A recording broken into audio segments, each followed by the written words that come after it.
तो इस बेटी के लिए इस मुल्क का सारा आसमान दे दिया जाएगा। इस बेटी को दे दिए जाएंगे वो सारे ख्वाब जो हिंदुस्तान की छोटी छोटी नन्ही नन्ही सी बच्चियों ने देखे हैं।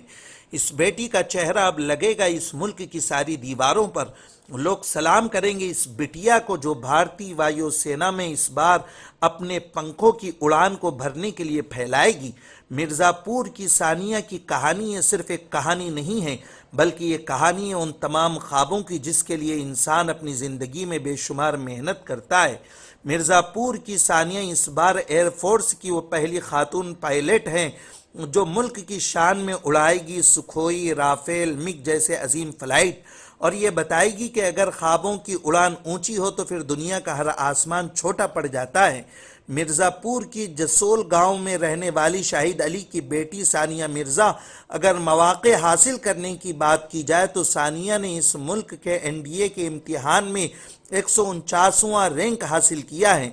लेकिन सानिया एक ज़माने में इंजीनियर बनना चाहती थी।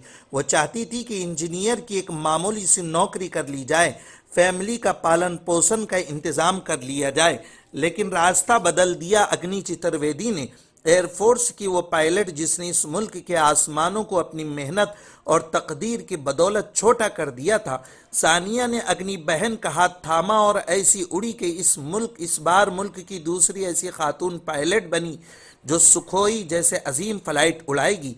दूसरे टर्म एनडीए का इम्तिहान कामयाब करने वाली सानिया मिर्ज़ा ने हिंदी मीडियम से तालीम हासिल की है और वो मिर्ज़ापुर की रहने वाली है और उनके वालिद एक मामूली टीवी मैकेनिक हैं। लेकिन एक टीवी मैकेनिक की बेटी का सुखोई तक का सफ़र कुछ और बयान करता है।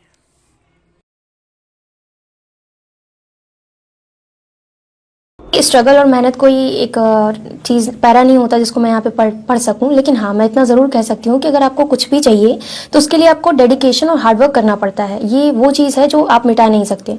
अगर आपने कोई बहुत बड़ा ड्रीम देखा है तो बिना हार्डवर्क के वो कंप्लीट नहीं होगा। Yes I agree there is a luck is something, yes I agree luck is something, but without hard work nothing you can do.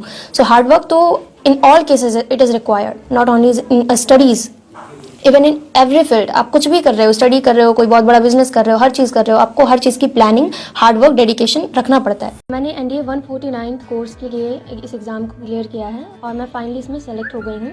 27 दिसंबर को मैं एनडीए ज्वाइनिंग करने जा रही हूँ। बात आती है मेरी स्ट्रगल की, तो मैंने अपनी जो स्कूलिंग है वो यहीं विलेज से की है जहाँ से मैं बिलोंग करती हूँ। और मैं साइंस स्ट्रीम में बहुत ज़्यादा रुझान रखती थी और बचपन में मैं इंजीनियर बनना चाहती थी। तो उसके बाद मेरे विलेज में जो है वो science stream was no more further. So मैंने आगे की तरफ मूव किया और मैं सिटी में मैंने एडमिशन लिया 11th में। मैं अपने स्कूल में स्कूल टॉप किया था और अपनी 12th की एग्जामिनेशन में बोर्ड्स में मैं डिस्ट्रिक्ट टॉप की हूँ अपने बोर्ड से, यूपी बोर्ड से। और उसके बाद मैं अवनी चतुर्वेदी, जो कि फ्लाइट लेफ्टिनेंट अवनी चतुर्वेदी हैं, वो हमारे इंडिया की पहली फाइटर पायलट है। उनसे काफ़ी ज़्यादा इंस्पायर हुई हूँ मैं। इंस्पिरेशन मतलब जब मुझे पता चला कि वो इंडिया की पहली फाइटर पायलट है, फिर भी वो 2015 में कमीशन हुई हैं, और जब मुझे बहुत ही ज़्यादा दुख हुआ जब मैं इस चीज़ को जानी कि लड़कियां जो है 2015 से फाइटर स्ट्रीम में इन्वॉल्व नहीं की जाती थी, कमीशन नहीं होती थी। तो मुझे एक पैशन आया कि मुझे भी ऐसा ही कुछ करना है जो आज के गर्ल कम्युनिटी है उनको ज़्यादा से ज़्यादा इंस्पायर करे। तो वहाँ से मैंने ये सपना देखा था और फिर एनडीए की वैकेंसीज आई। 19 सीट्स में से 2 सीट्स फ्लाइंग के लिए हैं, जिसमें मेरा दूसरा पोजीशन है, और मैंने एग्ज़ाम दिया और मैं फ्लाइंग के लिए सेलेक्टेड हुई।